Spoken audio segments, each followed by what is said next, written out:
Bonjour à toutes et à tous, que vous soyez ici en Belgique ou ailleurs dans le monde. Ma collègue Cécile Imberex et moi-même sommes ravis de vous accueillir dans ce cycle de webinaires organisé par l'ARES, et le cycle en entier s'intitule Au-delà du clic, enseigner, coopérer, transformer le numérique en débat. Alors, après avoir abordé l'IA dans la coopération académique lors du premier webinaire, notre thème du jour, c'est genre, inégalité numérique vers une coopération plus inclusive. Oui, bonjour à toutes et toutes. Alors pourquoi ce webinaire, si certains d'entre vous et certaines se posent la question?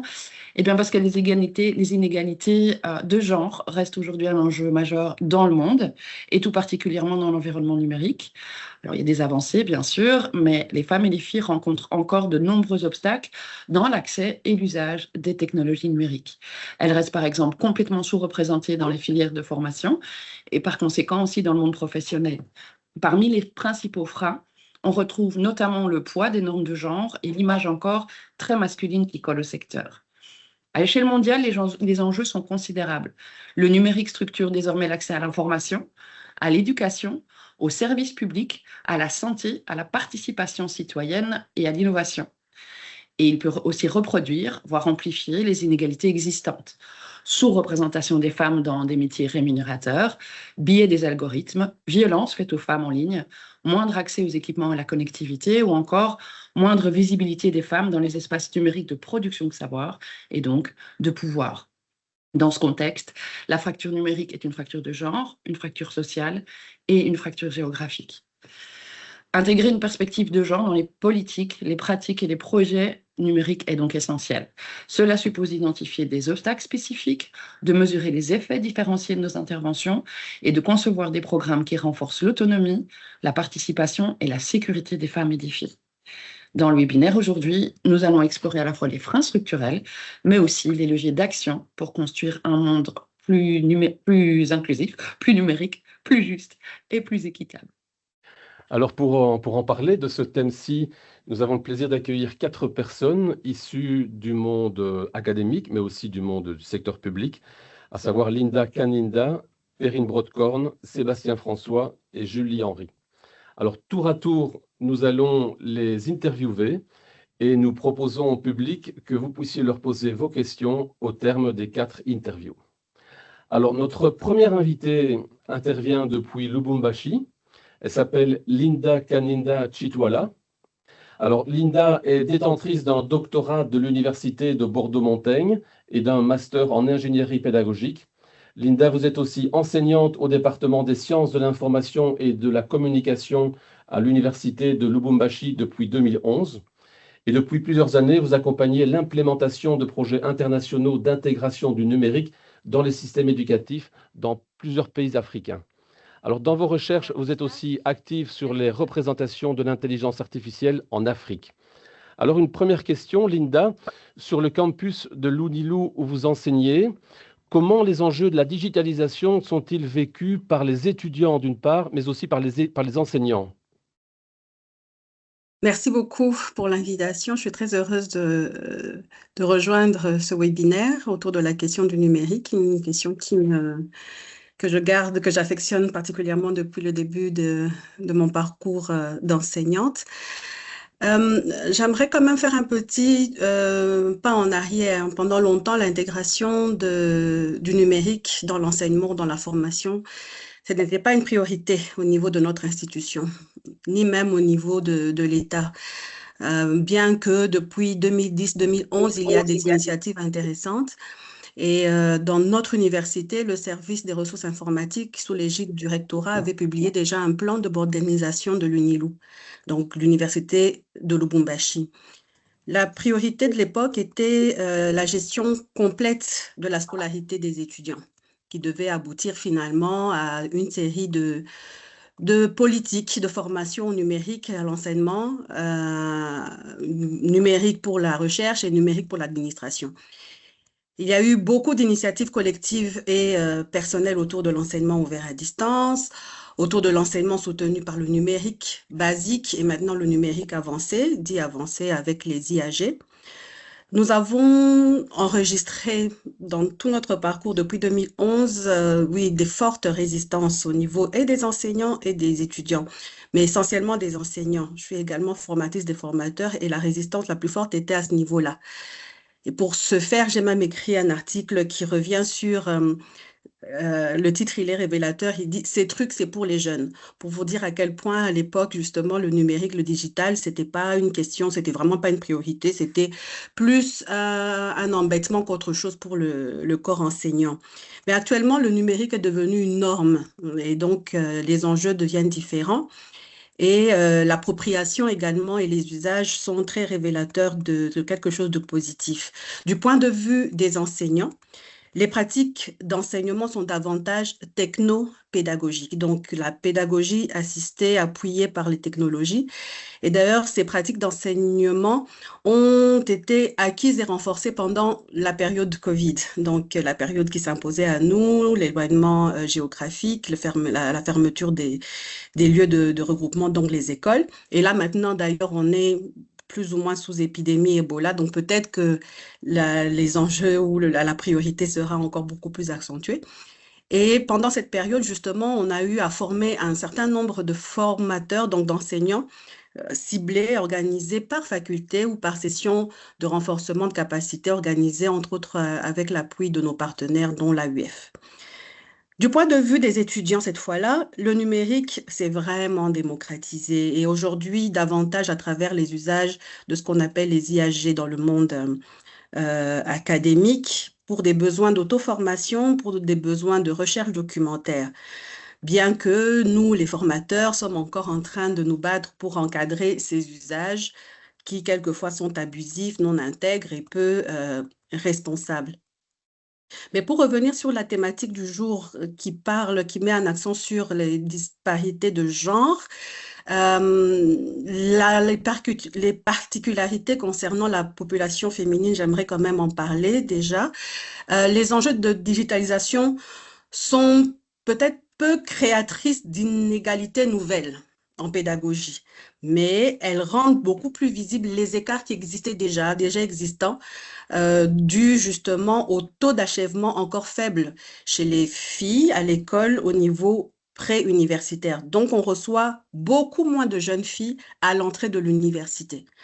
Le taux brut de scolarisation dans l'enseignement secondaire révèle un écart entre sexes avec 44% des filles scolarisées contre 70% des garçons. Le taux d'achèvement du premier cycle de l'enseignement secondaire révèle une chute considérable avec 51% des filles et 63% des garçons. Le taux brut d'inscription dans l'enseignement supérieur était de 5% pour les femmes en 2020, donc il y a quelques années, seulement 5 ans, contre 8% des hommes. La situation est davantage criante dans les filières sciences techniques, sciences médicales et STEM comme on les appelle. Pour utiliser les technologies de l'information, de la communication dans l'enseignement, il faut d'abord y avoir accès et donc les avoir, voire les acheter. Et dans un écosystème infrastructurel à l'UNILOU, où les espaces technopédagogiques sont encore peu nombreux et pour la plupart équipés de matériel assez obsolète, dans un contexte fragile comme celui-là, ce sont les enseignants et les étudiants eux-mêmes qui achètent et utilisent leurs propres artefacts. Les étudiantes filles n'ont pas les mêmes outils que les camarades garçons pour des raisons économiques endogènes à notre contexte économique, social. À titre d'exemple, d'ailleurs, dans le cadre d'un cours que j'anime, j'ai réalisé un état des lieux des outils technologiques personnels utilisés pour l'auto-formation des étudiants. Et là, les étudiantes révèlent n'avoir pas de téléphone Android ni d'ordinateur propre et elles utilisent les ordinateurs et les téléphones de leurs frères. Donc, c'est révélateur d'un écart assez important, mais dû effectivement au contexte social, culturel dans lequel on est. Ce sont donc des raisons endogènes à notre environnement de vie. En somme, il y a des disparités genre dans la possession et l'usage des artefacts numériques dans la formation, mais les causes de ce phénomène sont exogènes à l'environnement scolaire, endogènes à l'environnement social. Et justement, le numérique ne fait qu'accentuer ces écarts dans l'acquisition des connaissances ou des savoirs savants en milieu scolaire. Alors, pour aller un petit peu justement sur ce terrain des fractures numériques que vous évoquiez à l'instant, est-ce que vous pouvez nous parler un petit peu des initiatives locales qui sont mises en place justement pour réduire cette fracture numérique? Et est-ce que les femmes y ont une place particulière? Oui, je pense qu'il est important de revenir justement sur ces contraintes qui ont permis de faire émerger des innovations. Donc, les initiatives sont peut-être localisées, elles sont peut-être individuelles, mais elles méritent d'être mises en évidence ici. Certaines facultés possèdent des laboratoires multimédia performants et bien équipés, avec une capacité d'accueil de plus ou moins 20 étudiants. Je cite en exemple la faculté de Polytechnique et la faculté des sciences de technologie. Cependant, pour une population de 45 000 étudiants, on voit bien, et 700 enseignants, on voit bien que la capacité n'est pas très... voilà, elle ne peut pas absorber toute cette masse. Et à cela s'ajoutent également des initiatives comme la mutualisation de tous les efforts. Donc, il y a les facultés qui offrent justement à des prix préférentiels la location de leurs espaces numériques pour pouvoir justement faire participer le plus grand nombre. Donc, la formation devient de plus en plus inclusive au niveau du numérique. Depuis 3-4 ans, dans notre université, il y a un espace numérique équipé et connecté, une connexion au débit, d'une capacité de 60 machines qui est opérationnelle et qui appuie justement la formation et la recherche pour les enseignants et les étudiants. Mais à cela s'ajoute une disposition que j'aimerais soulever ici, c'est la disposition qu'on appelle le BIOD, donc le Buy Your Own Device. Cette disposition se décrit par le fait que les enseignants et les étudiants utilisent leur propre matériel pour le besoin d'enseignement et d'apprentissage en milieu académique. Mais pour réussir cette initiative, au niveau pédagogique, les enseignants réalisent d'abord ce que j'ai dit donc tout à l'heure, avec mon exemple, un état des lieux préliminaire des artefacts que possèdent les apprenants pour justement adapter les logiciels et les activités aux capacités, aux fonctionnalités des outils de chacun. Et une autre disposition qui est intéressante, c'est celle de profiter justement des accords entre universités ou facultés avec des partenaires tels que l'AUF ou des structures privées qui disposent justement d'équipements et d'espaces numériques connectés et performants. Selon les cas, les occupations sont gratuites. Donc, selon les cas. Mais pour finir, notons que tout récemment, donc je pense l'année passée, l'UNILO s'est engagé dans une grande réforme infrastructurelle qui se traduit dans sa première phase par la couverture Internet de toutes les facultés. Donc, toutes les facultés vont pouvoir fournir une connexion Internet haut débit, gratuite pour les enseignants dans cette première étape. Mais la deuxième étape du projet, c'est de fournir cette connexion gratuite pour tous les étudiants et pour tous les administratifs afin que justement le cadre académique, le cadre de formation, le cadre de la recherche soit inclusif et suffisamment couvert pour couvrir tous les besoins. C'est un progrès relativement conséquent. Alors, vous êtes aussi impliqué dans la chaire UNESCO au sein de l'Université Bordeaux-Montaigne. Et pour le compte justement de l'UNESCO, vous avez collaboré récemment à une étude sur l'universalité d'Internet en RDC et au Sénégal. Des données sur le genre figurent-elles dans ces différents rapports? Oui, il y a des données intéressantes puisque justement, ce travail nous a été confié par l'UNESCO et sur base d'un map de 5 indicateurs. Les 5 indicateurs sont les DOAM, on les appelle les DOAM ou les ROAM, selon si c'est en anglais. D pour droits humains, O pour ouverture, enjeu d'inclusivité justement, A pour accessibilité, enjeu de couverture, M pour participation multipartite, enjeu de représentativité de tous les acteurs, et il y a un X à la fin qui met en exergue justement la prise en compte des dispositions, des dimensions transversales liées au genre, à la technologie et tout récemment à l'usage de l'IA dans l'éducation. Est-ce que les rapports sur l'universalité d'Internet intègrent les indicateurs liés au genre dans le numérique? Oui. Dans la catégorie, justement, indicateurs transversaux, donc là, je vais revenir sur quelques chiffres, vous m'excuserez, c'est important. Dans la catégorie indicateurs transversaux, des efforts ont été déployés pour promouvoir l'égalité des genres, mais comme vous le savez, des lacunes persistent. Les femmes congolaises, pour rester sur la RDC, continuent de rencontrer quand même des obstacles à l'accès, on l'a dit tout à l'heure en note introductive, à l'utilisation d'Internet en raison de barrières socioculturelles, fractures numériques, fractures linguistiques, fractures infrastructurelles. Ces inégalités de genre sont également présentes dans les postes de responsabilité, les formations, sciences, technologies, médicales et l'emploi même dans le secteur du numérique fragilisent un petit peu la participation des femmes. Je donne pour exemple quelques indicateurs précis. En fonction de donc l'indicateur proportion des personnes utilisant l'Internet, données ventilées par sexe au regard des différences de revenus et de niveau d'instruction entre les femmes et les hommes. Donc, lors du rapport, ou lors de l'enquête qui nous a amené au rapport, en 2021, nous avons pu voir des statistiques.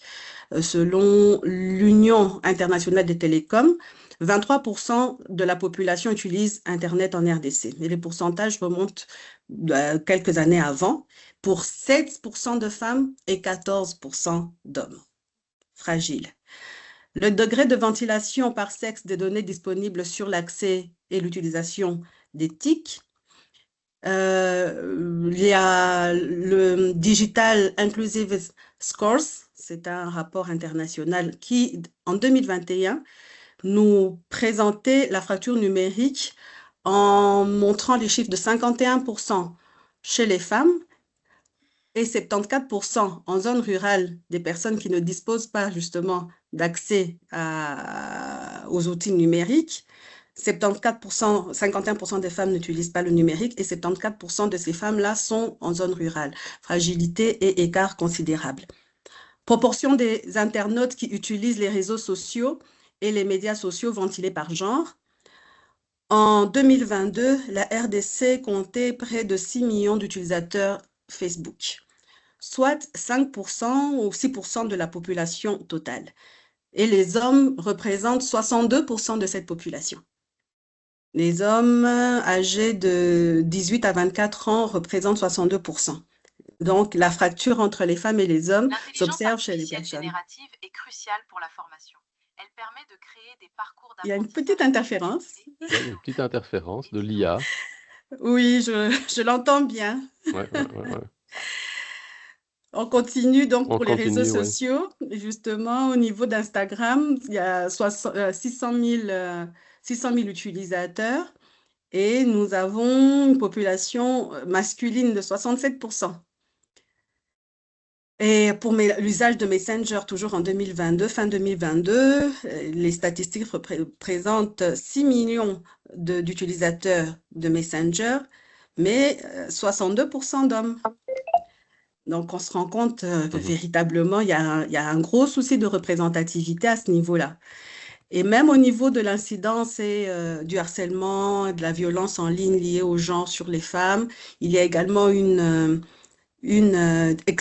surexposition du genre féminin dans les réseaux sociaux qui a été reprise dans les différents rapports et qui est vraiment chiffré. Je vous invite à aller le voir. Mais j'aimerais juste soulever qu'il y a des initiatives qui permettent, des initiatives locales, nationales, qui permettent d'atténuer le phénomène. Par exemple, là, j'aimerais vraiment le citer au niveau de la lutte contre les violences faites ou les violences liées au genre en ligne. Il y a l'ONG ou la start-up Yango RDC qui a développé une application qui permet d'envoyer un signal, un SOS secours, que ce soit en ligne ou hors ligne, aux ONG qui sont actives dans le domaine de la lutte contre les violences liées au genre. Et donc, il y a effectivement, on le remarque dans ces chiffres, un écart considérable, vraiment très, très fort entre la proportion, l'usage des femmes l'usage des femmes du numérique et des réseaux sociaux en RDC, mais il y a des initiatives qui tiennent à... Voilà, j'aimerais les mettre en avant pour dire que voilà, le phénomène est pris en charge et qu'on aimerait vraiment atténuer le phénomène de ces écarts. Ok. La semaine dernière, Madame Kaninda, vous étiez à Bordeaux pour participer à un important colloque dont le thème était Penser le rapport à l'IA et aux technologies numériques, avec une attention particulière justement à la formation à l'ère de l'IA. Quelle est la place des femmes dans les dispositifs de formation en Afrique? Peut-être un peu plus rapidement pour rester dans le timing de notre webinaire. Oui, je vais aller très, très rapidement. La place de la femme, elle est encore un petit peu marginale en termes de nombre, hein. Donc, dans les filières sciences, technologies, et ainsi de suite, il y a seulement 36% des femmes qui sont diplômées en technologie de l'information de la communication en RDC. Les statistiques, on est remonté jusqu'en 2000, dans les années 2000 jusqu'à 2025 pour essayer de voir quelle est la proportion. Il y a quand même voilà, c'est assez compliqué et même au niveau de la participation des femmes ou de l'inscription des femmes dans les filières scientifiques. Je l'ai dit, les raisons sont plus antérieures au phénomène observé au niveau universitaire. Pourquoi? Puisque justement, il y a très peu de femmes qui accèdent au niveau supérieur en termes d'études. Et nous aimerions, donc il y a beaucoup d'initiatives au niveau local, hein, le ministère par exemple de l'ESU, donc de l'enseignement supérieur et universitaire, et le ministère de l'enseignement primaire et nouvelle citoyenneté se bat pour qu'il y ait une semaine, ce qu'on appelle une semaine du numérique, où ce sont les femmes qui sont mises à l'honneur pour justement susciter de l'intérêt, devenir des modèles, voilà, qu'il y ait une représentativité forte, au fait que les jeunes filles s'imaginent, se projettent au niveau de haute sphère, au niveau décisionnel du numérique dans le pays. Je tiens par exemple à dire que dans notre pays, les deux ministères qui s'occupent de l'éducation, au niveau supérieur et au niveau du primaire, sont sous la responsabilité de deux femmes professeurs en mathématiques et en sciences médicales. Et dans notre faculté, dans notre département des sciences de l'information et de la communication, nous avons deux professeurs, donc je suis la deuxième professeure, et nous travaillons effectivement sur des initiatives justement localisées, très ciblées pour amener les jeunes dames à oser le numérique, à oser les filières techniques, les filières ouais. entre guillemets scientifiques, pour essayer de combler l'écart. Parfait, parfait. Écoutez, merci beaucoup pour ce témoignage très précieux, pour tous les chiffres aussi que vous avez partagés. Je précise aussi à tous les participants de ce webinaire qu'on partagera aussi une série de rapports sur lesquels vous avez collaboré. On les mettra en ligne, enfin, on donnera les liens effectivement dans un prochain email, ainsi que, je le rappelle, la visio. Et la vidéo, pardon, de la visio d'aujourd'hui sera aussi disponible en ligne à l'issue d'aujourd'hui. Merci Madame Kaninda pour votre participation. Donc nous accueillons maintenant notre deuxième invité qui s'appelle Perrine Brodkorn. Perrine Brodkorn, vous êtes docteur en sociologie et historienne de formation. Vous enseignez à l'UC Louvain. Vous êtes également chercheuse au CIRTES et au GIRCEF, deux centres de recherche de l'université. Vos domaines de recherche portent sur inclusion numérique dans la société en général et dans l'éducation et la formation. Alors, on le voit bien, le numérique, et on le constate vraiment dans la vie de tous les jours, est un terme utilisé à toutes les sauces. Alors, quelle est votre définition? Que signifie pour vous ce terme-ci? Oui, alors évidemment, merci pour l'invitation tout d'abord. Alors, effectivement, vous soulignez à juste titre, et j'étais contente d'avoir cette question au départ de l'intervention, sur cette question du numérique au singulier. Et comme d'autres chercheurs, hein, je suis pas la seule à dire ça, je commence toujours par dire le numérique au singulier, comme l'IA d'ailleurs au singulier, ça n'existe pas. En fait, c'est plus facile de définir même presque l'ensemble des technologies numériques que le numérique lui-même, parce que c'est un terme fourre-tout. Et en fait, au départ, c'est un adjectif, parce qu'on parle de technologie numérique, qui aujourd'hui, c'est devenu un substantif. Et donc, cette idée, ce bloc monolithique du numérique au singulier, en réalité, ça contribue à obscurcir le débat, parce que ça paraît un peu comme une instance extérieure, un peu magique, qui vient tout bouleverser. En fait, derrière ce terme du numérique, on trouve en réalité les technologies de l'information et de la communication, c'est-à-dire en fait des ensembles de technologies de stockage. Ça veut dire quoi de stockage? Ce stockage, ça permet de mettre en données, c'est la mise en données du monde. Hein. Vous savez bien que maintenant, la plupart de nos comportements sont captés et stockés. Donc, c'est des technologies de stockage, sont des technologies de traitement de l'information. Grâce à ce traitement, eh bien, on sait bien que c'est la mise en logiciel du monde, c'est le logiciel qui permet de traiter ces données. Et puis, ce sont aussi technologies de transmission de l'information. Donc, ce sont les technologies qui permettent de mettre en réseau les technologies entre elles. Mais au-delà de cette définition un peu plus technique, souvent dans les cours, quand je définis le numérique, je propose d'aller au-delà et de donner une vision un peu plus sociologique du numérique. Parce qu'en réalité, quand on se rend compte que ça renvoie à toute une série de choses différentes dans l'esprit des gens. Donc, en fait, en réalité, derrière cette catégorie assez large, il y a un ensemble de supports et d'outils. Hein. Quand on demande aux gens, définissez-nous le numérique, bien certains disent, je pense à l'ordinateur, je pense au smartphone. On pense aussi aujourd'hui à toutes les infrastructures, réseaux, pour donner un exemple, les data centers qui sont tous sauf dématérialisés, donc à l'infrastructure qui permet de faire fonctionner cette numérisation, ces technologies numériques. Mais au-delà de ces aspects plus concrets, donc de support et d'outils, ça renvoie aussi à une gamme, donc comme je le disais tout à l'heure, de logiciels, hein, toutes les applications et services en tout genre, hein, et donc ça aussi c'est très large. Quand on parle d'un logiciel métier, c'est pas la même chose que de parler d'un réseau social. Au-delà de ces logiciels, ça renvoie au niveau sociologique, au niveau de l'esprit commun, à un vaste éventail d'usages différents. Quand on parle d'usage académique universitaire, ce n'est pas la même chose que parler d'un usage à destination ludique. Donc, vous voyez bien que dès que je décline tout ça, déjà, on voit que le numérique au singulier, ça ne veut rien dire parce que ça fait référence à plein de choses différentes. Et dernier élément, ce qu'on oublie souvent, mais qui est là de manière un peu invisible, c'est que le numérique ou les technologies numériques, ça renvoie à des représentations sociales, à un imaginaire social. Et derrière l'imaginaire social dominant dans nos sociétés, c'est le progrès, que plus de numérique, ça va mener à plus de progrès, souvent avec une espèce de confusion entre progrès technique et progrès social.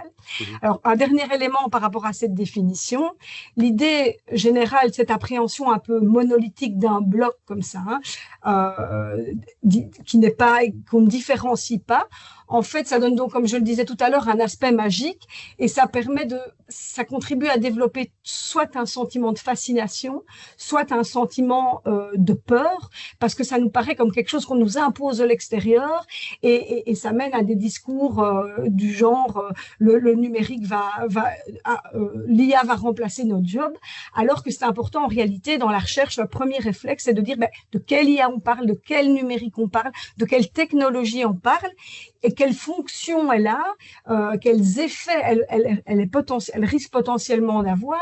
Dernière chose par rapport à ça, la semaine passée, j'écoutais un débat public ici en Wallonie dont l'objectif était de débattre est-ce que l'IA va remplacer nos jobs, c'était ça le titre du débat.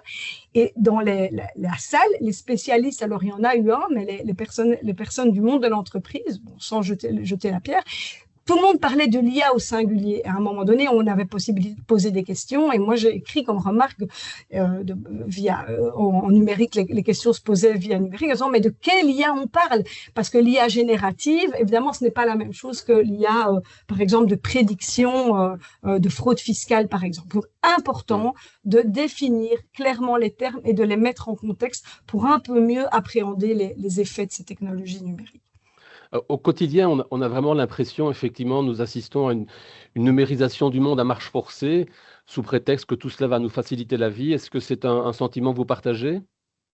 Oui, bien sûr, mais ce n'est pas que moi qui partage. Hein. Maintenant, à ce niveau-là, c'est clair, on ne revient plus sur cette idée à marche forcée. sous prétexte que ça facilite la vie, évidemment. Comme on a parlé tout à l'heure, la crise Covid, évidemment, a accéléré cette numérisation un peu à marche forcée, pas un peu à marche forcée de la société. Et le numérique, cette technologie numérique, la numérisation du monde, est devenue une norme sociale dominante qu'on n'interroge plus. Alors, pourquoi, en fait, cette marche un peu forcée? Eh bien, derrière cette importance de numériser le monde, il y a un leitmotiv, et je dirais plusieurs éléments, en raison d'abord de son caractère. C'est présenté comme son caractère inévitable, hein. C'est inévitable, c'est le progrès. Donc, c'est aussi présenté comme un caractère souhaitable. Ça porte en elle-même le progrès, comme je le disais. Et cette idée-là, et quand on dit que ça facilite la vie, en fait, ces discours dominants, ça a tendance à sous-estimer l'ambivalence de toute technologie numérique ou de toute technologie tout court. En fait, les historiens de la technique et les philosophes après de la technique ont bien montré que quand on introduit une technologie, quelle que soit la technologie, dans un milieu social, ça a des effets positifs, mais aussi ça a des effets parfois inattendus, négatifs. Et donc, ce discours sur ça facilite le monde, ça permet d'évacuer en fait les questions des effets plus négatifs de cette technologie. Et donc, derrière le caractère inévitable et souhaitable, ça nous mène à qu'une seule idée, oui, il faut s'adapter puisque c'est inévitable et souhaitable.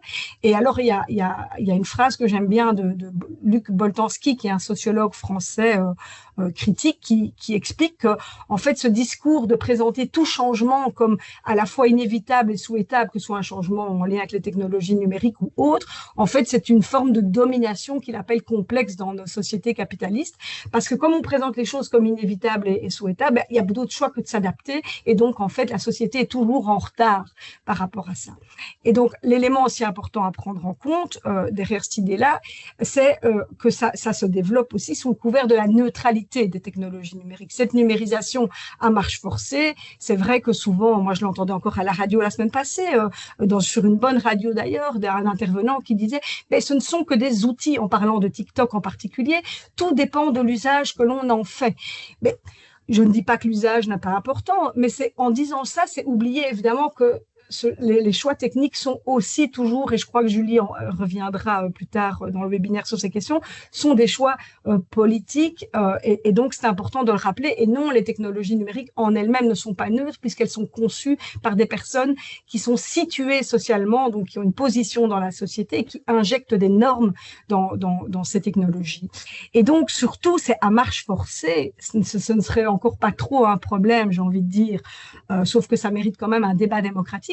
Mais le problème, ce qui pose problème par rapport aux questions d'inégalité numérique qui nous touchent aujourd'hui et de l'inclusion aussi des femmes, c'est que ça contribue à supprimer les alternatives hors ligne. Et un des grands problèmes et qui crée les inégalités sociales numériques, comme je les appelle, c'est moins la numérisation en tant que telle que le fait qu'on supprime les alternatives quand on parle d'accès aux services publics pour des raisons pas toujours avouées, mais qui semble assez clair quand même, de rationalisation, de réduction des coûts.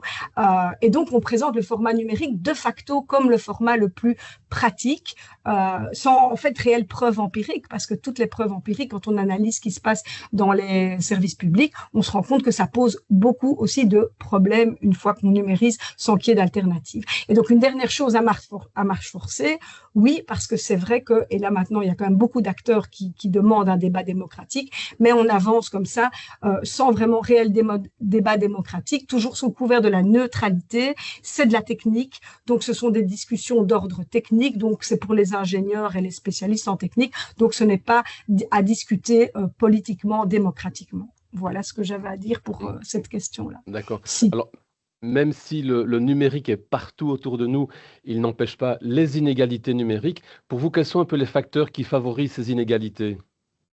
Oui, mais avant 2 secondes, avant de revenir sur ces facteurs, je voudrais quand même encore, et vous l'utilisez sans vous jeter du tout la pierre, hein, mais on utilise toujours le terme de fracture au lieu d'inégalité, et c'est embêtant d'utiliser ce terme de fracture numérique.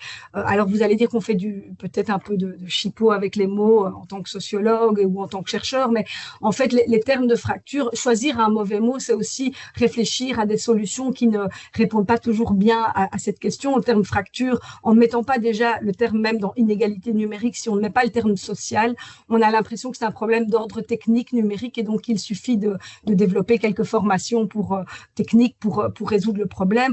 En parlant plutôt d'inégalité sociale numérique au pluriel, ça donne déjà l'idée que c'est plus complexe que de simples formations techniques et qu'il y a tout un aspect social derrière. Donc c'est important, je pense, d'utiliser les bons mots, mais au-delà de ça, bon, ce qui favorise, alors les études classiques, traditionnelles, montrent, mais qui sont fort focalisées sur les individus. Souvent, ce qui favorise, bien évidemment, on voit bien qu'il y a des éléments sociodémographiques et socio-économiques classiques. Si on regarde au niveau des individus, c'est vrai que c'est toujours les personnes qui ont moins la possibilité de faire des études, qui sont fragilisées par rapport aux technologies numériques. Je reviendrai, les femmes, alors la question des femmes, c'est important, mais ici en Belgique, pour ce qui concerne l'usage usuel, si vous voulez, des technologies quotidiennes, des technologies numériques, on voit un lissage des inégalités numériques pour les femmes plus jeunes. On ne parle pas des usages plus avancés, sophistiqués dans les métiers. Ça, Julie y reviendra, les métiers spécialisés, il reviendra là-dessus. Mais on voit bien que les inégalités sociales numériques ici en Belgique, selon le genre, elles sont encore existantes, mais chez les personnes parmi les populations les plus âgées. Donc les femmes, quand elles sont plus âgées et qu'elles cumulent souvent d'autres fragilités comme le fait d'être seule et d'être moins diplômée, parce que c'est vrai que dans les personnes plus âgées, moins de femmes faisaient des études. Alors là, se concentrent des inégalités et on voit bien que les différences de genre augmente avec l'âge. Mais aujourd'hui, au niveau des étudiants, si on regarde les questions étudiantes, au niveau de la population étudiante, il n'y a quasiment plus de différence au niveau des usages et des compétences numériques chez les étudiants. Donc ça c'est important. Mais au-delà de ces facteurs individuels, c'est par rapport aux personnes en tant que telles, c'est important de rappeler qu'il y a aussi des facteurs institutionnels, il y a des facteurs contextuels, donc environnementaux, qui favorisent la facilité d'utilisation des technologies numériques. Et nous, dans nos études, on a beaucoup insisté aussi sur l'importance de l'environnement numérique, évidemment accessible, sur la responsabilité de ceux qui fournissent des services, notamment en particulier quand ils sont d'intérêt général, à offrir un environnement accessible sur le plan numérique, mais aussi de maintenir, comme François le dira sûrement après, des alternatives hors ligne. Donc ce n'est pas qu'une responsabilité individuelle. Et un peu ce qui m'ennuie dans les discours et dans le débat dans la société autour de ces inégalités numériques, c'est qu'on replace toujours la focale sur l'individu. Donc ça donne des politiques qui veulent former plus, motiver plus, former plus, distribuer plus de matériel. Je ne dis pas que c'est pas essentiel, mais ça empêche d'interroger peut-être la norme sociale dominante qui est celle de plus de numérique, et peut-être réfléchir aussi à est-ce que c'est vraiment nécessaire d'aller toujours vers plus de numérique quand on voit aussi les enjeux, les impacts écologiques importants et sociaux que ça peut avoir. Alors depuis 2020, vous consacrez pas mal de temps aussi à la coordination d'une initiative intéressante qui s'appelle le baromètre de l'inclusion numérique, ceci en collaboration avec la Fondation Roi-Baudouin. Alors parlez-nous un petit peu de ce guide, quel est son objectif et est-ce qu'il y a des informations clés à mettre en avant pour cette année 2026 ou bien les années précédentes? Oui, alors donc l'objectif de ce guide, ou en tout cas ce document, il est apparu par hasard. Enfin, c'est un concours de circonstances.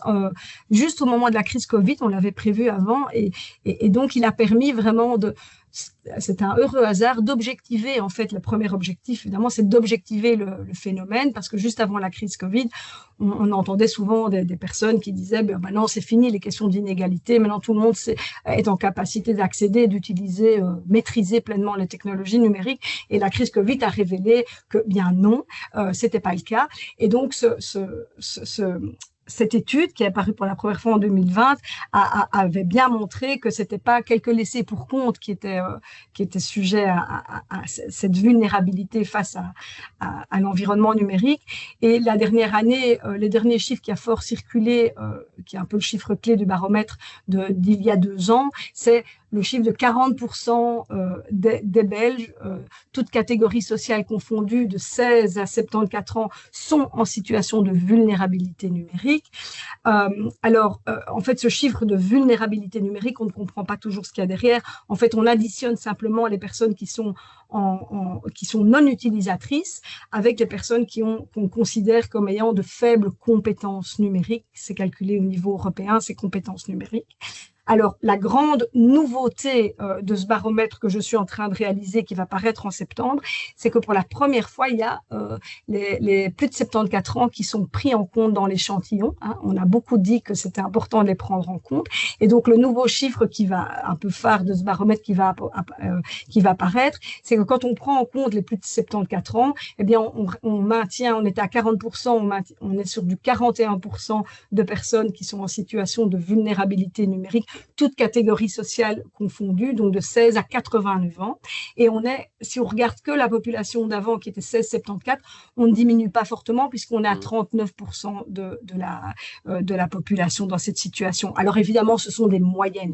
Une fois qu'on regarde dans les catégories plus spécifiques, on voit bien qu'il y a de gros écarts, et il reste que les personnes, le facteur principal de vulnérabilité, ça reste le niveau de diplôme. Mais pourquoi? Parce que les technologies numériques, ce sont des technologies qui sont intellectuelles avant tout, c'est-à-dire que pour les maîtriser, eh bien, il faut avoir appris à apprendre, et en plus on est souvent seul devant son écran, donc on doit développer des capacités d'auto-apprentissage, et donc c'est pas non plus un grand scoop de savoir que c'est le niveau d'instruction qui évidemment est fondamental, parce qu'aussi pour maîtriser les technologies numériques, on ne le dit pas assez.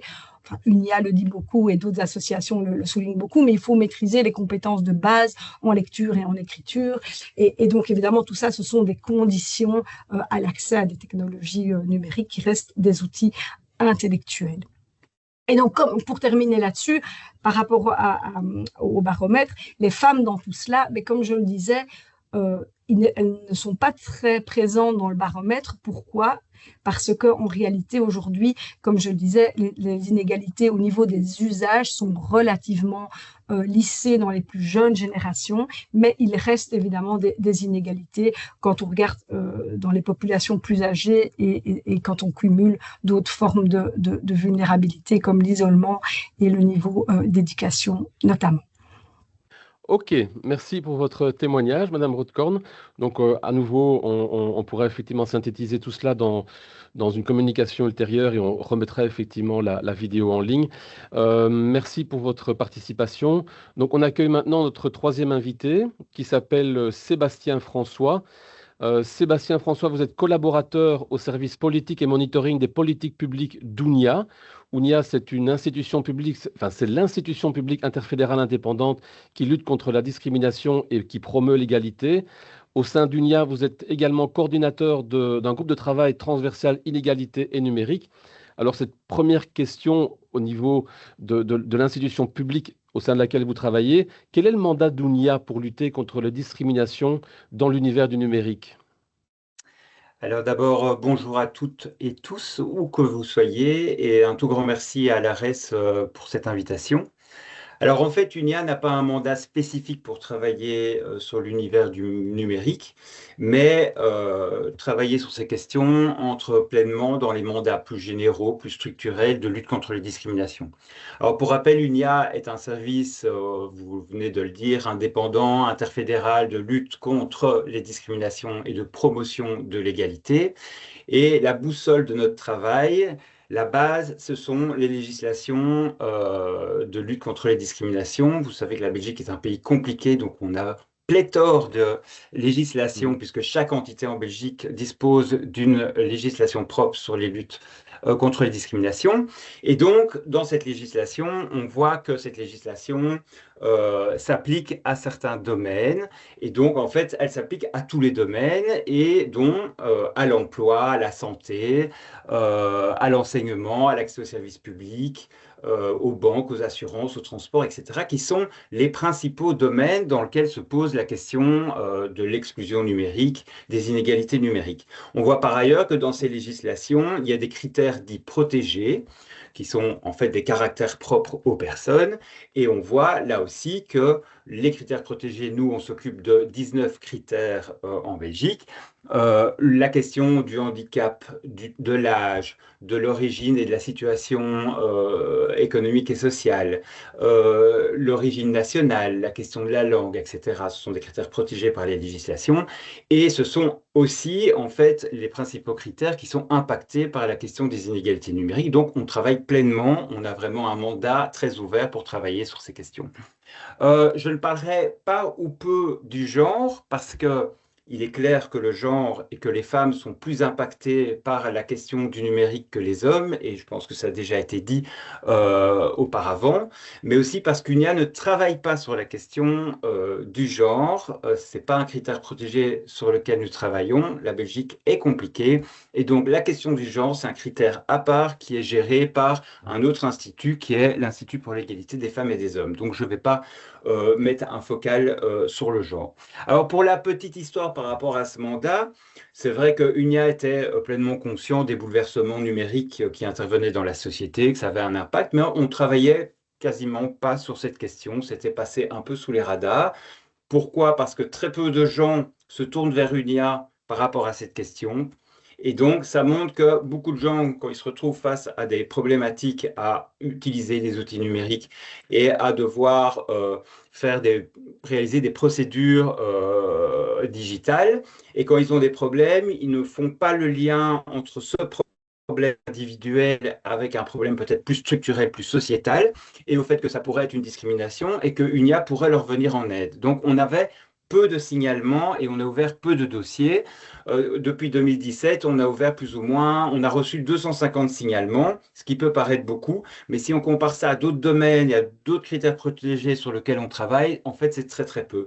Donc en fait, on ne travaille pas vraiment sur cette question, aussi parce que c'est un problème quelque part individuel, mais en fait, ça a un lien avec du structurel, et donc c'était difficile de faire coïncider les deux parce que les situations interviennent dans plein de domaines très très variés et concernent plein de critères très variés. Et en fait, c'est en 2021, je pense, dans le cadre du Covid et du confinement, moment où le digital, les outils numériques, les procédures numériques ont explosé, qu'en fait, l'association Lire et Écrire qui travaille avec les publics illettrés, analphabètes, est venue toquer à notre porte en disant, écoutez, nous, on aimerait bien que vous fassiez une analyse sur l'impact de cette digitalisation sur nos publics, donc les publics illettrés analphabètes, au regard des législations antidiscrimination. Et donc, c'est là que vraiment, en fait, Lire et Écrire nous a pris par l'oreille et nous a mis le nez sur la problématique. Et c'est là qu'on a été beaucoup sur le terrain, on a rencontré des académiques, on a été en contact, entre autres, avec Perrine Brodkorn, mais avec d'autres académiques, mais aussi avec plein d'associations de première ligne de terrain, et que là, on s'est rendu compte de l'explosion des situations problématiques et de la nécessité de très vite mettre ça en haut de notre agenda. Et donc, on a créé ce groupe de travail transversal au sein d'UNIA. C'est devenu un axe prioritaire dans notre agenda, dans notre plan stratégique, et on y travaille fortement. Mais c'est vrai qu'on voit une hausse des situations qui nous sont rapportées, mais ça reste encore la partie émergée de la problématique parce qu'en fait, il y a plein de situations partout qui sont très questionnantes. Alors, en quoi le numérique peut-il être discriminant pour une grande partie de la population? Alors, bon, c'est clair que ces évolutions numériques, la digitalisation de la société, la dématérialisation des services, a bouleversé l'organisation et le fonctionnement de la société au niveau économique, au niveau social, au niveau politique et même individuel. Soyons clairs, UNIA n'est pas opposé au numérique et à l'usage des outils numériques. On trouve que c'est très bien, ces outils, pour les gens qui savent les utiliser, qui en disposent, etc. Mais il y a toute une partie de la société qui est exclue, et donc c'est là qu'il y a un problème et c'est là qu'il faut travailler. Alors, on a vu que ce processus de digitalisation et de dématérialisation s'est accompagné de la disparition de nombreux guichets physiques On a vu la disparition des banques dans nos quartiers, la disparition des antennes des mutuelles, disparition des postes et disparition dans bien des administrations de plein de guichets physiques où les gens, quand ils avaient des difficultés administratives, pouvaient aller toquer, rencontrer quelqu'un, exposer leurs difficultés et être conseillés, accompagnés et pouvaient disposer d'informations de première ligne. Et là, on voit qu'avec cette digitalisation, en fait, on est en train de perdre toute une partie de la population. Alors, parmi les principaux problèmes, il y a la discrimination potentielle de certains publics, clairement, je vais y revenir, mais il y a aussi l'augmentation, l'accroissement de ce qu'on appelle le non-recours, le non-take-up, c'est-à-dire que les gens n'arrivent plus à faire valoir leurs droits auprès des administrations, et en particulier les personnes les plus vulnérables, qui ont le plus besoin d'être accompagnées, d'avoir des aides. Eh ben, ces personnes n'ont plus accès à ces aides parce que ça devient trop compliqué, parce que les obstacles numériques se sont mis les uns derrière les autres, et les gens sont bien souvent perdus, ou bien les gens sont fatigués et donc jettent l'éponge en fait. Ils essayent d'obtenir des aides, d'obtenir des informations, mais à un moment, ils jettent l'éponge en disant « moi, j'y parviens pas, je suis complètement perdu ». Alors, beaucoup de ces gens vont voir les associations de première ligne pour essayer d'être aidés. Et on voit par exemple que lire-écrire, on avait un formateur qui nous disait « moi, je suis là pour former les gens à la lecture, à la maîtrise de la langue, mais en fait, je passe mon temps de travail dans des ateliers à essayer de résoudre les problèmes numériques des gens parce qu'ils ont des problèmes de logement, ils ont des problèmes avec l'école, ils ont des problèmes avec le CPS, avec ci, avec ça. » Donc, il y a vraiment aussi ce problème qui se pose et donc les associations croulent en fait sous les demandes. Alors, nous, on a fait évidemment une analyse juridique. C'est pas moi qui l'ai fait parce que moi, je suis pas juriste, mais donc j'ai plein de collègues juristes. Et donc, à l'analyse, on voit sur base des législations antidiscrimination qu'on est face à des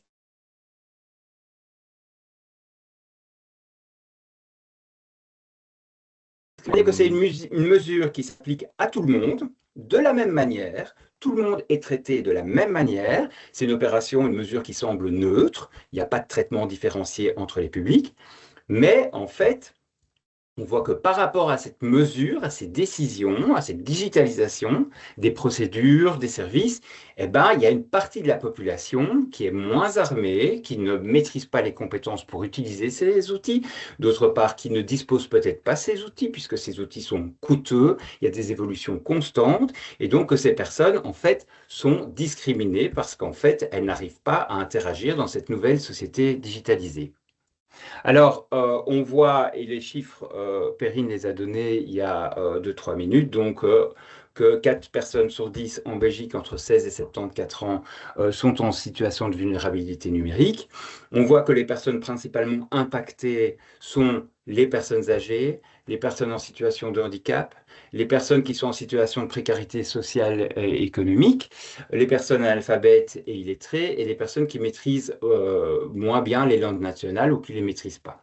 On voit dans nos dossiers et les signalements qui nous parviennent que les situations problématiques sont dans les services publics, dans toutes les administrations. Ça peut être au niveau des administrations communales, par exemple l'inscription dans les écoles.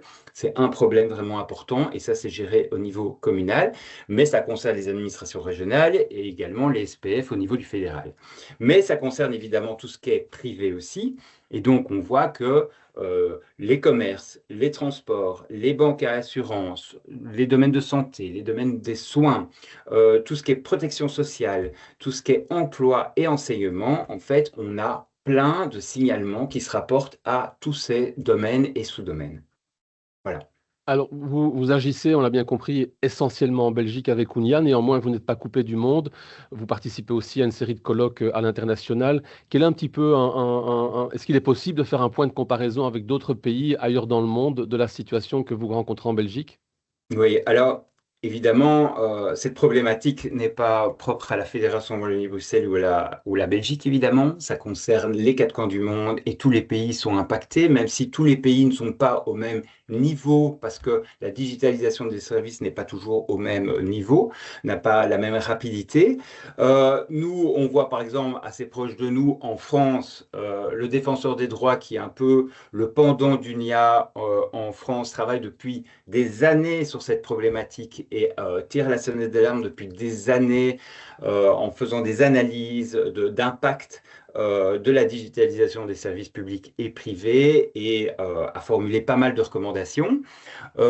Plus globalement et plus loin que chez nous, il y a un mois se tenait à Genève la réunion, le sommet à l'ONU de la GANRI, qui est en fait la coupole de tous les instituts nationaux des droits humains, dont UNIA fait partie, et donc était rassemblé à Genève il y a un mois 115 INDH, donc Instituts nationaux des droits humains, des quatre coins du monde, qui étaient là pour discuter justement des droits humains dans un contexte numérique. Donc c'était hyper intéressant.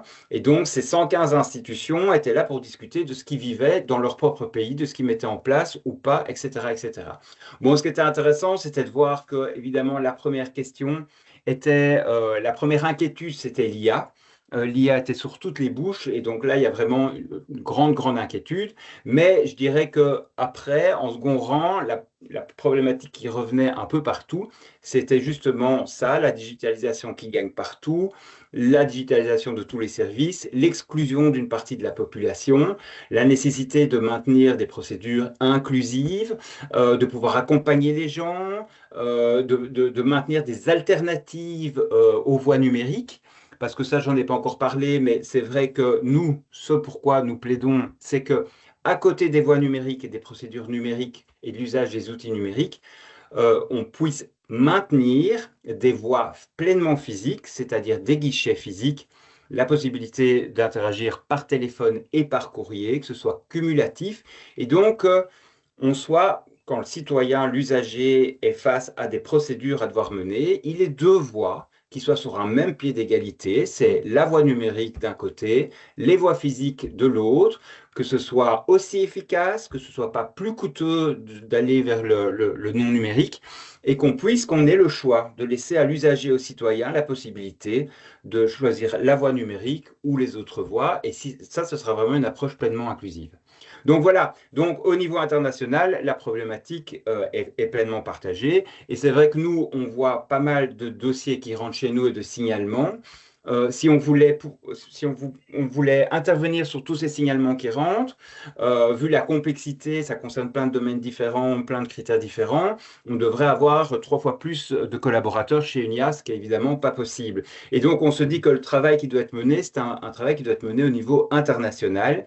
Et là, ici, au niveau européen, pour essayer d'établir très clairement un cadre, des normes claires, des balises par rapport à l'usage de ces outils numériques et que ça puisse s'imposer à tous les opérateurs, à tous les services publics et privés qui utilisent les outils numériques. Et donc, on y travaille. Et par ailleurs, sachez qu'il y a pour l'instant une réclamation collective qui est en préparation au niveau de la Belgique, portée par des organisations gouvernementales internationales, pour déposer donc cette réclamation collective qui est signée et soutenue par des dizaines d'associations belges du nord et du sud du pays, pour déposer ça auprès donc, du Comité européen des droits sociaux, qui est le garant du respect de la Charte sociale européenne, dans lequel il y a plein de droits européens liés aux citoyens, et pour pousser la Belgique à prendre compte, à tenir compte de cette problématique et à mettre vraiment en avant des solutions et des cadres et des normes pour essayer de sortir de cette situation qui est évidemment très importante et qui impacte beaucoup des citoyens en Belgique. Alors, avec cette dernière question, on revient en Belgique et plus précisément encore à l'ARES. Oui. Alors, l'ARES lance des appels à candidature et appels à projets annuellement à destination d'un public basé essentiellement en Afrique, mais aussi en Amérique du Sud et en Asie. Il faut savoir que le dépôt des candidatures se fait exclusivement en ligne. Qu'avez-vous à nous dire par rapport à ce process-là? Oui, ben oui, on imagine bien que comme beaucoup d'opérateurs en Belgique, vous avez développé une plateforme, des outils numériques, ceci pour viser l'efficacité, une plus grande rapidité, etc., etc.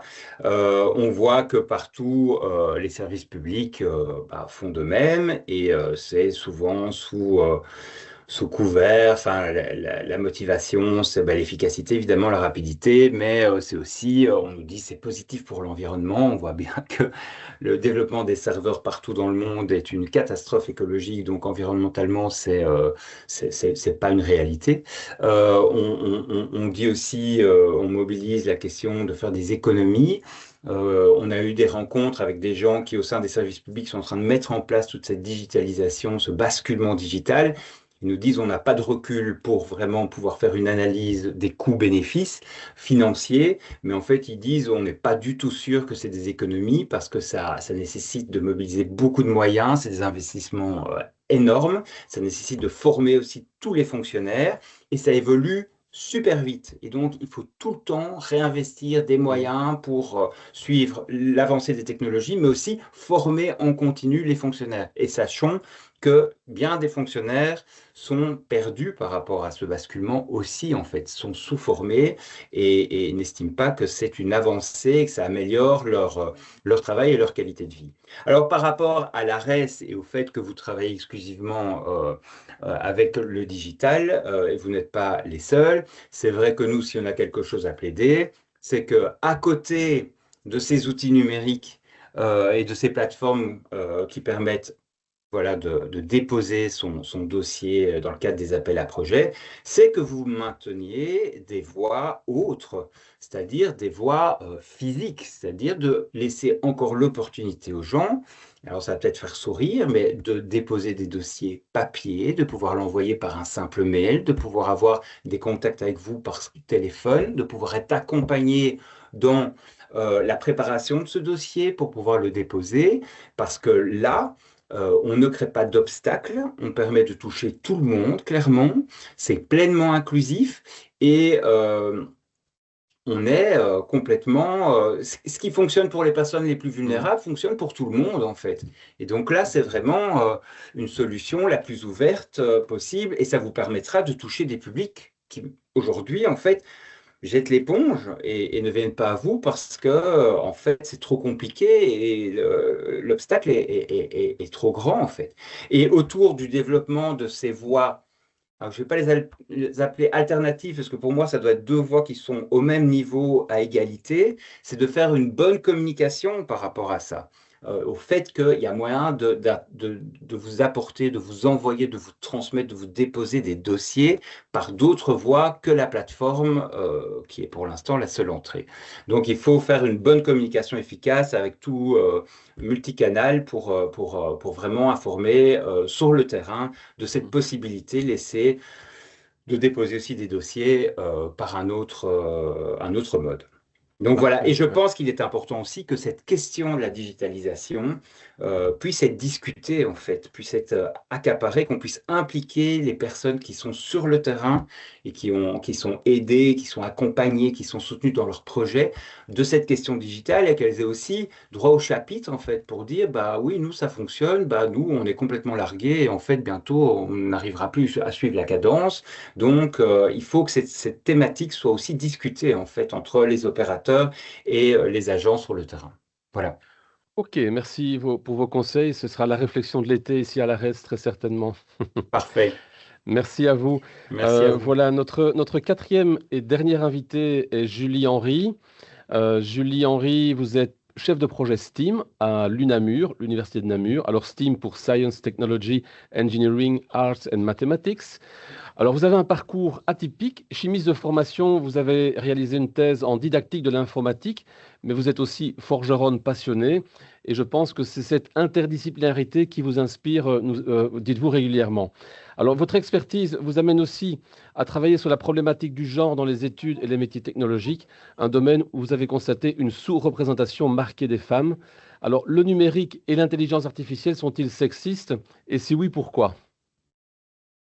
Alors évidemment, on va revenir un peu à des questions, comme Perrine l'a énoncé, des définitions. Mais ici, une technologie, que ce soit une technologie d'IA ou une technologie, je dirais, plus basique, puisque l'IA semble avoir touché plus le public que les technologies qui existaient avant, qui paraissaient moins entre guillemets, magique, ne peut pas posséder d'opinion ou d'intention malveillante, mais ils reproduisent finalement, ils amplifient, ils automatisent du sexisme systémique qui existe dans notre société.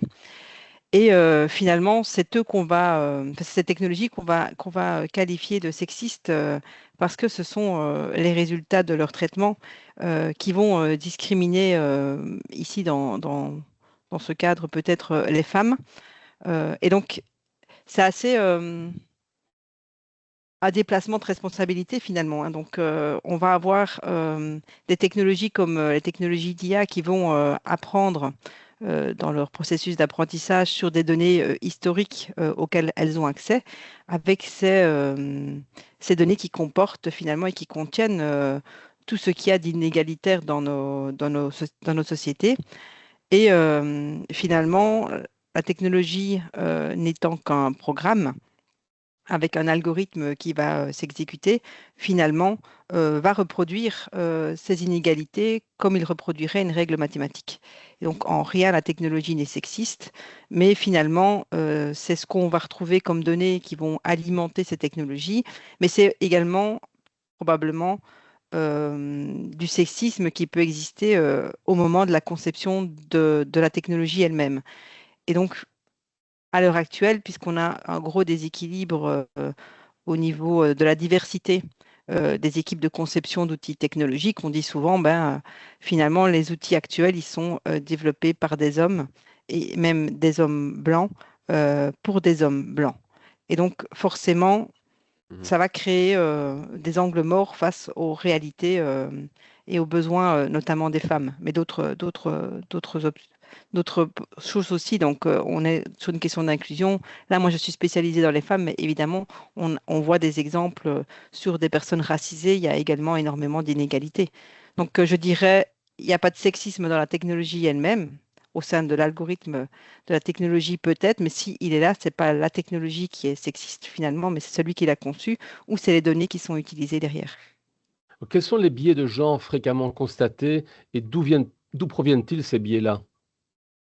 On retrouve un peu sur la même question, donc il y en a beaucoup, hein, des biais, on ne va pas savoir les citer tous, mais Mhm. disons que ceux qui sont souvent relayés dans les médias, je dirais, c'est lorsqu'on a des cas, par exemple, de recrutement automatisé où il y a un tri de CV qui est fait par une technologie et où d'office, pour des postes techniques, l'algorithme va rejeter finalement les candidatures féminines.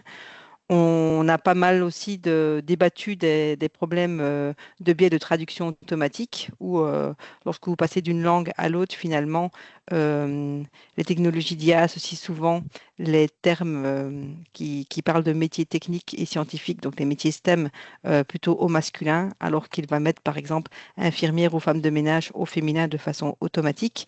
Il y a eu beaucoup de biais aussi au niveau des reconnaissances vocales et faciales. Donc, tout un moment, maintenant, c'est ça qui est assez compliqué au niveau des technologies, c'est que ça évolue quand même pas mal. Et dès le moment où c'est médiatisé un biais, vous vous doutez bien que derrière, il y a un petit travail qui est fait pour lisser le biais sans le faire pour autant disparaître totalement.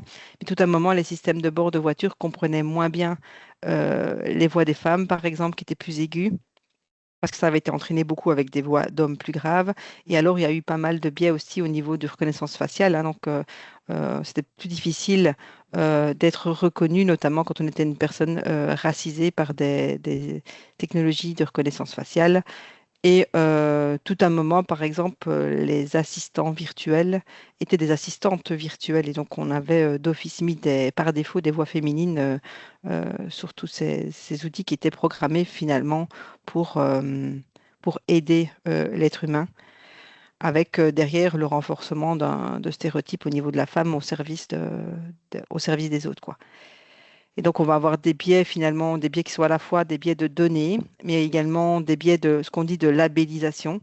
Donc, parce qu'il y a quand même pas mal d'humains qui annotent des données lors des entraînements des technologies IA, justement, et qui vont projeter donc leurs propres stéréotypes, ou même s'ils sont inconscients, hein, donc des choses qui sont totalement ancrées parce que faisant partie de la norme telle qu'elle existe. Et les humains qui annotent les données vont labelliser en projetant justement leur propre stéréotype inconscient ou conscient.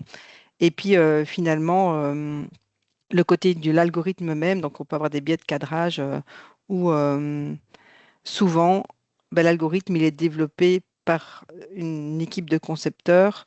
On dit souvent en informatique, ben, on fait ce qu'on appelle du UX design, donc on va designer pour un utilisateur type, qui est ce qu'on appelle le persona majoritaire. Ben, bien souvent, ce persona majoritaire, il est masculin. Donc voilà un petit peu de façon générique dans la conception d'une technologie où peuvent se trouver les biais. Après, il y a des biais d'usage, hein, donc je ne peux pas parler, mais c'est vrai que là, c'est le avant et le pendant la conception. Mais après, vous avez aussi les biais que les utilisateurs vont en faire, donc l'interprétation des utilisateurs ou le détournement d'un usage avec ce qu'on a connu aussi, l'utilisation d'IA pour justement des actions plutôt sexistes. Ben voilà, ce n'est pas forcément imaginé à la base par le concepteur, mais ça va être détourné par l'utilisateur. Alors, les filières académiques dans le numérique sont essentiellement suivies par un public masculin. On l'a vu en Belgique et Madame Kaninda nous disait la même chose aussi sur le continent africain. Alors, cela se constate aussi au niveau des carrières. Que faire? Comment réagir? Comment réagit le monde académique face à ce constat? C'est un peu compliqué parce que c'est tellement systémique que finalement le monde académique est un petit peu aussi en manque de solutions. Vous savez, des solutions, il en existe depuis très longtemps. On liste pas mal d'actions possibles. Ça se joue vraiment sur 2 points, hein. À la fois, il faut attirer les filles vers ces filières. Euh, Ensuite, il faut les intégrer parce qu'une fois qu'elles sont dans ces filières, se retrouver dans une minorité, c'est pas toujours facile à vivre.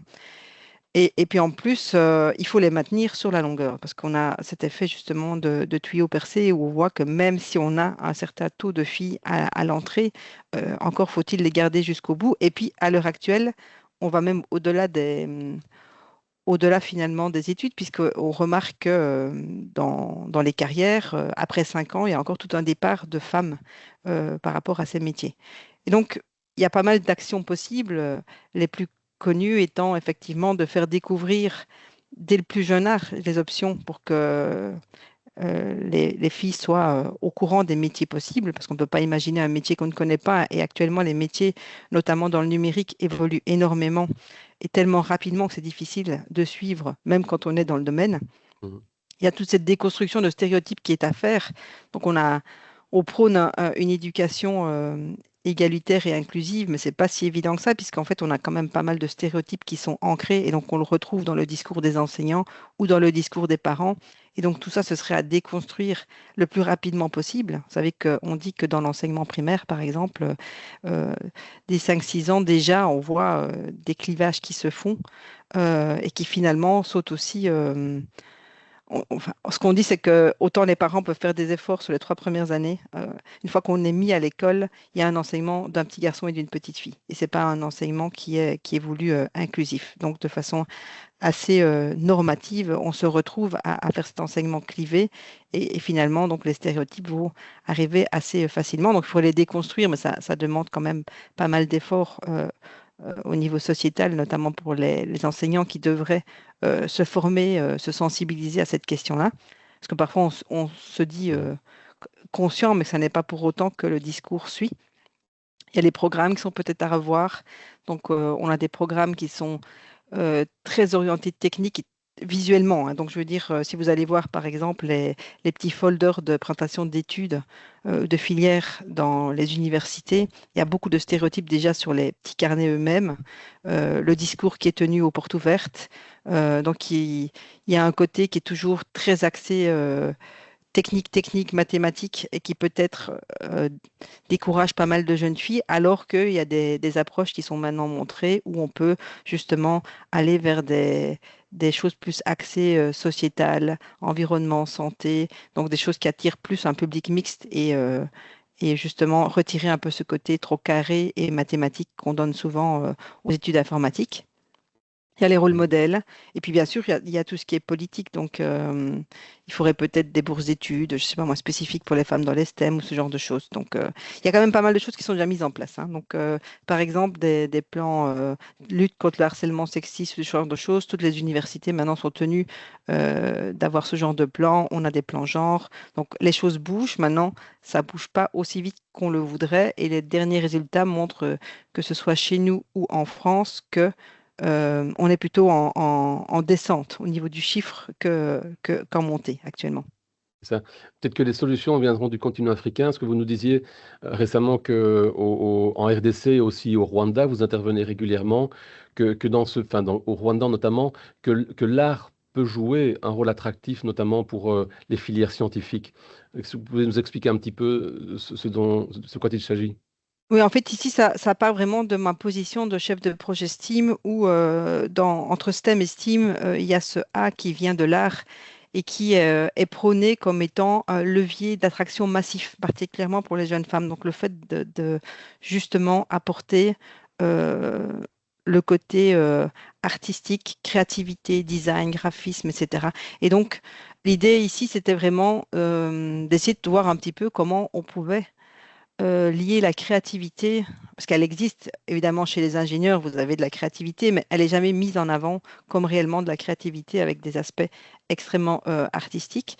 Et avec des spécialistes du domaine de la créativité, en fait, ils m'avaient signalé que souvent le continent africain est reconnu comme ayant beaucoup de créativité et beaucoup d'innovation, notamment par contraintes matérielles. Et donc, j'ai pris contact avec l'université au Rwanda et on discute de ça depuis 2 ans maintenant, justement, sur ce que eux mettent en place. Ils ont énormément d'initiatives STEAM qui labellisent réellement STEAM. Ils ont des laboratoires de créativité et ils mettent en avant cet aspect créatif avec derrière un aspect technologique, évidemment, pour attirer un public plus mixte et un public un peu plus moins façonné pour, si vous voulez, pas des personnes forcément qui se disaient extrêmement bonnes en maths, extrêmement bonnes en technologie, mais des personnes un peu plus qui sortent de leur zone de confort et qui viennent tester 2, 3 choses pour essayer d'avoir quelque chose, je dirais, un panel d'étudiants très axés innovation et créativité à venir dans des métiers STEM et relancer justement la dynamique et l'économie du pays grâce à cette force artistique et créative. Et donc, l'idée, c'était vraiment de s'inspirer de ce qu'eux mettaient en place pour pouvoir le reproduire ici, sachant qu'ici, on a une tendance quand même à être, à brider la créativité, hein, parce qu'on a toujours des cases dans lesquelles on doit rentrer finalement. On a un enseignement scolaire qui est très cadré avec des, des programmes à suivre, etc., qui laissent peu de place à des aspects plus artistiques, créatifs, ouverts, de libre pensée, etc. Donc voilà, c'était un peu l'idée là, comme ça. De belles pistes à creuser. Tout à fait. Tout à fait, voilà. En tout cas, merci pour ce précieux témoignage également. Donc, on va ouvrir maintenant le débat. Donc, c'est l'occasion, voilà, pour le public qui nous suit de poser ses questions aux 4 intervenants et intervenantes, soit dans le chat, soit directement. Cécile, qu'en est-il au niveau du chat? Mais au niveau du chat, on a déjà pas énormément de réactions, mais en tout cas une demande de prise de parole qui a été faite en début de réunion. Donc, je ne sais pas, et je vois également une main levée. Mais du côté du chat, c'est plutôt calme. Ah, il y a une petite réaction. Mais en tout cas, voilà, je ne sais pas, on peut déjà donner la parole peut-être à Monsieur Zida en ligne. Oui, bonjour à toutes et à tous. Merci pour la parole. Je suis Étienne Zida. Je suis du Burkina Faso. Je suis un ancien boursier d'ARES. J'ai été formé à l'Université de Liège jusqu'en décembre 2025. Je suis de retour au pays.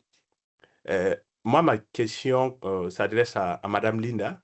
J'avoue que les autres communications étaient intéressantes, mais ma question s'adresse à Madame Linda parce que je suis coordinateur d'une ONG qui intervient dans le domaine de la promotion de l'éducation à travers la digitalisation.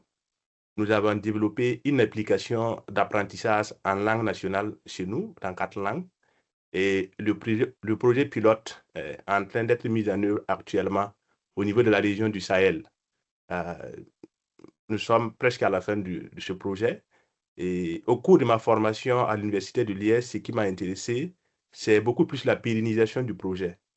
Et comment notamment pérenniser ces genres de projets, surtout des projets portés par des, si on peut le dire, des structures privées à un certain niveau.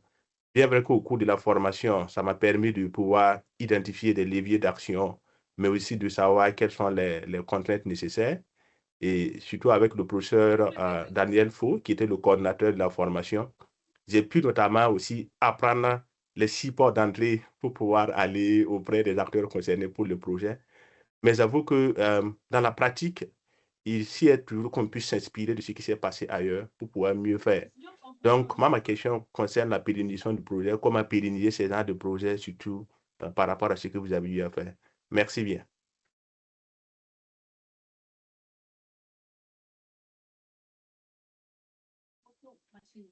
Madame Zida.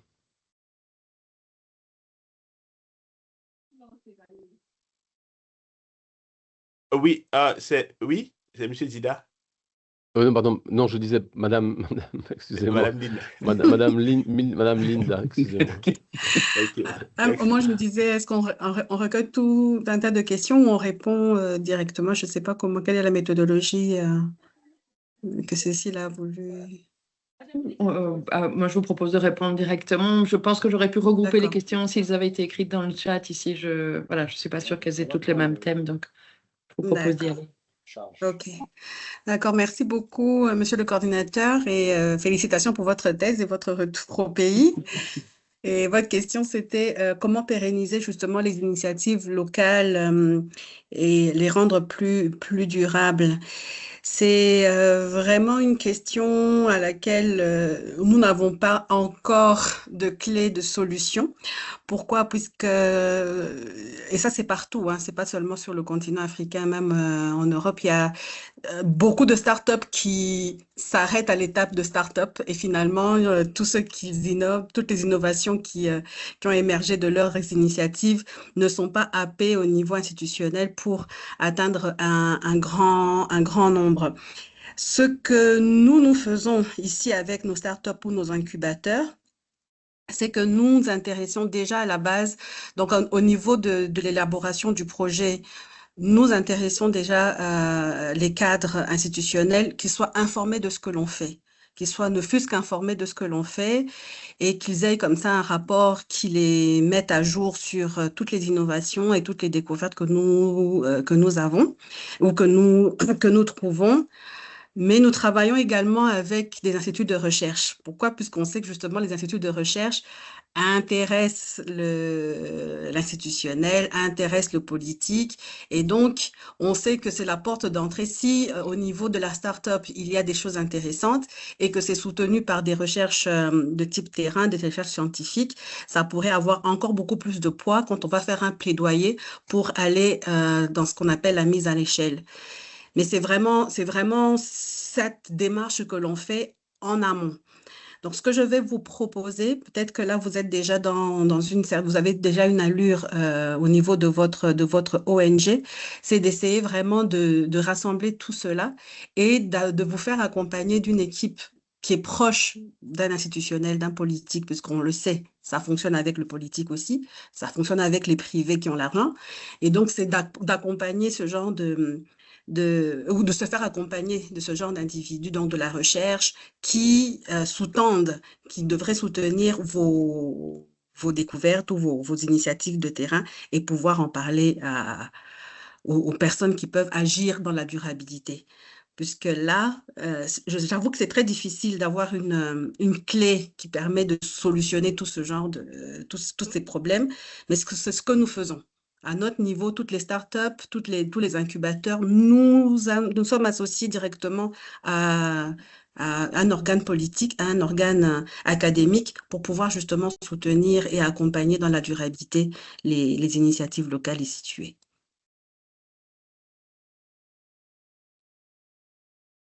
Merci beaucoup. Je propose de passer la parole à Monsieur Bopé. Désolée si j'écorche quelques noms, hein, je me réfère à ce qui est écrit sur l'écran. Vous pouvez désactiver votre micro. Eh bien, merci. Merci beaucoup. Bonjour à tous. Bonjour. Je suis venu un peu en retard là, mais moi j'interviens j'ai une petite question à Madame Cécile, bien sûr. J'interviens comme chargé des relations extérieures de l'ONG Maison Henrica. Notre objectif, c'est-à-dire notre mission, c'est l'encadrement de la jeunesse, c'est-à-dire les orphelins, les enfants de la rue. Alors ici, petite intervention que je peux intervenir par rapport à tout ce que vous venez de dire. Le défi de l'Afrique n'est pas seulement d'entrer dans le numérique, mais d'éviter et d'entrer comme un simple consommateur dans le monde technologique, quoi. Alors, nous devons former une génération capable de créer et innover et de transformer nos réalités locales grâce au numérique. Maintenant, ma question à Madame Cécile, comment maintenant capitaliser ces systèmes ou, comment je peux dire, la manière de pouvoir encadrer et orienter ces enfants que nous gérons parfois, on a difficulté à pouvoir les mettre dans la société. Comment est-ce que les ONG et l'État peuvent créer un pont de telle façon que ces enfants puissent en bénéficier aussi pour ce sens de numérique en quelque sorte. Voilà ma petite préoccupation. Merci. Linda? Je souris puisqu'on s'adressait à Madame Cécile, mais Oui, Madame Cécile. pas de souci. C'est pratiquement la même question que celle d'avant, hein. Donc, comment intégrer toutes ces initiatives dans une démarche plus nationale, plus globale, voilà, dans une vision plus durable et systémique de toutes ces initiatives qui sont très, très intéressantes. Moi, je partage l'avis des autres panélistes en disant que justement, il ne faudrait pas répondre. En fait, l'État a des exigences. L'État a des exigences, il reçoit de l'argent, il est embarqué dans une vision très techno-déterministe et cela empêche l'État de voir d'autres alternatives, pour récupérer le mot de Sébastien et de Perrine. Donc, il faudrait absolument essayer par tous les moyens de se rendre visible à ce niveau-là. Les États, les gouvernants, on ne peut pas leur en vouloir, ils ont d'autres priorités, d'autres agendas. Mais ce que nous faisons au niveau des ONG, ce que nous faisons au niveau des startups, ce que nous faisons au niveau des incubateurs, c'est positif également pour soutenir cette politique nationale. Alors, la seule chose à faire, c'est d'essayer de se rendre visible le plus possible. Et donc, pour ça, c'est à intégrer justement dans le cadre conceptuel ou le cadre décisionnel de nos ONG. C'est ce que nous avons fait. En tout cas, moi, je suis aussi dans un incubateur. C'est ce que nous avons fait. Nous avons déjà intégré un acteur politique, donc le chef de division, le chef de la division au niveau de l'éducation formelle et informelle de nos pays, de notre province. Il fait déjà partie de notre conseil consultatif pour justement être averti de tout ce que l'on fait et pouvoir, en temps voulu, monter en échelle, donc monter en puissance pour pouvoir atteindre le plus de personnes. Ça, c'est l'une des clés qui fonctionne tant bien que mal dans nos milieux. Mais je pense aussi qu'il est important de voir multidimensionnel ou multidisciplinaire. Vous avez entendu Madame Julie parler de l'initiative avec les collègues du Rwanda. On s'intéresse à d'autres types de milieux, un milieu artistique qui d'emblée n'avait rien à voir avec le projet STEM ou les initiatives STEM dès le départ. Ça fait que justement plus de personnes, plus d'acteurs sont sensibilisés à la question et trouvent des associations intéressantes qui peuvent faire amener le projet à intéresser des privés, donc ceux qui ont, entre guillemets, le pouvoir d'achat à l'argent, et qui peuvent justement soutenir plus durablement les initiatives. Moi, je pense que la bonne volonté ne suffit plus à un moment. Donc, la bonne volonté, le volontariat, c'est vrai que ça suffit plus. Monsieur Sébastien est revenu sur toutes les initiatives. Il faut passer en puissance. Et pour passer en puissance, et donc, il faut carburer au niveau du juridique, au niveau du politique, pour pouvoir faire bouger davantage les lignes et avoir des impacts beaucoup plus significatifs au niveau social. Donc, les initiatives locales situées, elles sont très, très intéressantes, mais il faudrait tout faire pour monter en gamme. Et pour ça, c'est au niveau contextuel, au niveau situationnel, vous devez avoir des agents dans le noyau décisionnel qui vous permettent d'avancer plus loin et intégrer justement la dimension économique et durabilité en amont du projet et pas en cours de projet, puisque là, ça devient toujours un petit peu difficile. Et autre chose, ouvrez les portes à d'autres disciplines pour pouvoir intéresser le plus de monde et peut-être avoir des entrées d'argent ou des entrées politiques insoupçonnées au départ. Merci. Je voulais juste voir, avant peut-être de vous repasser la parole, Monsieur Bopé, s'il y a éventuellement d'autres questions d'autres personnes dans ce webinaire, juste pour la distribuer un tout petit peu dans le temps qui nous reste. Oui, merci. J'ai suivi l'intervention de Madame Linda. Elle a quand même bien expliqué par rapport à toutes ces histoires-là. Et il est vrai que dans le monde numérique, on rencontre beaucoup de choses. Ce n'est pas aussi facile, comme vous voyez, en Afrique, particulièrement en RDC. C'est-à-dire, on les prend encore, c'est comme quelque chose de... Donc, pas trop sérieux, quoi. Donc, le monde numérique n'est pas encore trop développé. Raison pour laquelle ça crée tout petit peu des problèmes par rapport peut-être à l'évolution de certaines choses, c'est-à-dire sur tous les plans d'une manière économique, sociale, politique et d'une manière générale. Donc, ce que peut-être vous pouvez faire de plus, c'est ce que faire, en tout cas, c'est plaidoyer qu'ils sont en train de faire peut-être pour créer de telles formations de telle manière que ceux qui sont encore au niveau de l'échelle, c'est-à-dire ceux qui n'ont pas encore pris l'essence numérique, puissent encore en bénéficier de la formation de telle façon que ça puisse aller un peu de l'avant. Donc, voilà, si je peux intervenir dans ce sens-là, parce que donc, je crois qu'en Afrique, particulièrement en RDC, et puis dans le milieu dans lequel nous vivons, on trouve que le numérique n'a pas encore eu l'ampleur comme dans d'autres cieux, quoi. Donc, voilà un peu. Merci. Je propose de vous lire la question en ligne. On n'a fait pas encore débat, mais je pense qu'elle est, voilà, elle est peut-être à destination d'autres intervenantes aujourd'hui. Donc, j'ai pu observer le clivage du genre dans l'appropriation des savoirs essentiels de la discipline d'éthique. C'est une question d'un enseignant.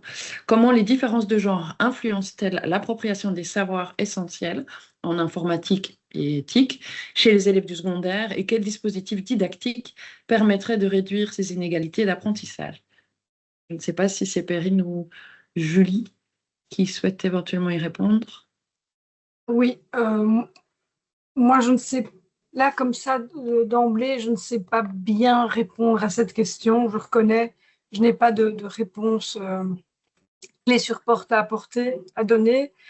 Julie, est-ce Oui, que tu pourrais... je peux donner quelques éléments. Hein. Donc déjà, enfin nous à la Fédération Wallonie-Bruxelles, on a un site qui pointe déjà tous les problèmes de différenciation qu'il peut y avoir justement dans l'enseignement classique, au-delà du fait d'enseigner l'éthique ou pas. Donc le fait, par exemple, il y a des choses très connues qui dit en gros, bien souvent les garçons étant entre guillemets plus turbulents, même si c'est un stéréotype, les enseignants ont une tendance à leur donner plus la parole dans une classe parce qu'il faut les canaliser et que c'est la peur de l'enseignant de perdre sa classe. Et donc, ce sont des comportements comme ça. Vous pourrez aller voir Éducation inclusive, Fédération Wallonie-Bruxelles sur Google, vous retrouverez pas mal de ressources.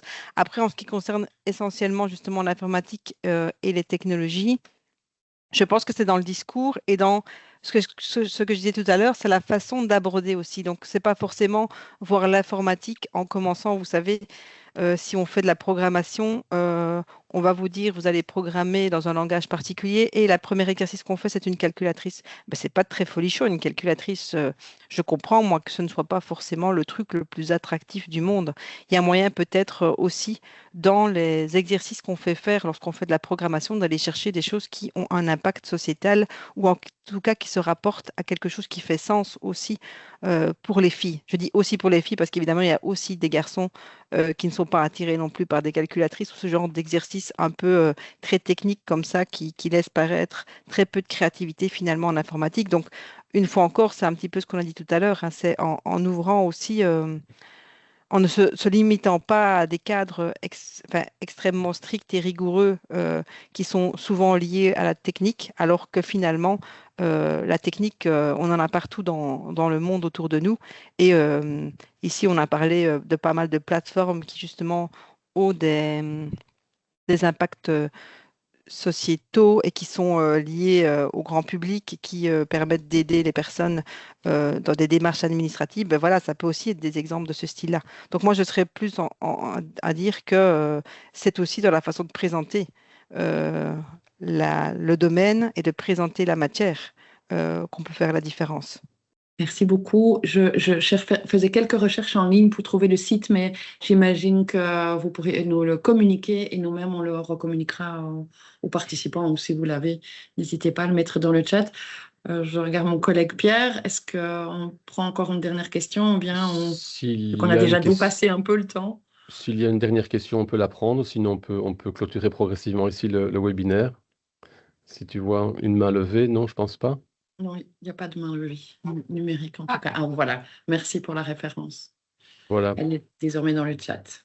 Parfait. Alors, nous allons clôturer ce webinaire ici. Donc, les échanges aujourd'hui ont clairement mis en évidence une réalité persistante. Les stéréotypes genrés dans le monde du numérique restent omniprésents. Nos 4 panélistes ont su en illustrer les multiples formes ainsi que leurs impacts concrets sur les parcours, les opportunités, mais aussi les représentations. Le numérique porte en lui un potentiel considérable de pouvoir et d'autonomisation, notamment pour les femmes et les filles. Il peut ouvrir de nouvelles voies d'accès au savoir, à l'emploi, à l'entrepreneuriat, mais ce potentiel ne pourra être pleinement réalisé tant que subsisteront des discriminations, des biais sociaux et culturels et des stéréotypes qui freinent leur participation et leur épanouissement dans une société de plus en plus digitalisée. Donc c'est pourquoi intégrer une perspective de genre dans la transformation numérique n'est pas une option, mais c'est une nécessité. Sans cela, le risque est réel de voir les inégalités existantes se creuser davantage. Voilà pour le petit mot de conclusion.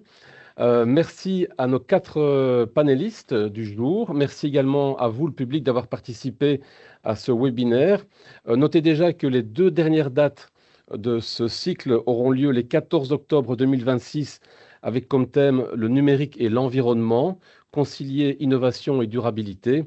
Et le tout dernier aura lieu le 4 novembre 2026 avec pour thème numérique et le progrès en question, regard critique sur les technologies dans la coopération académique.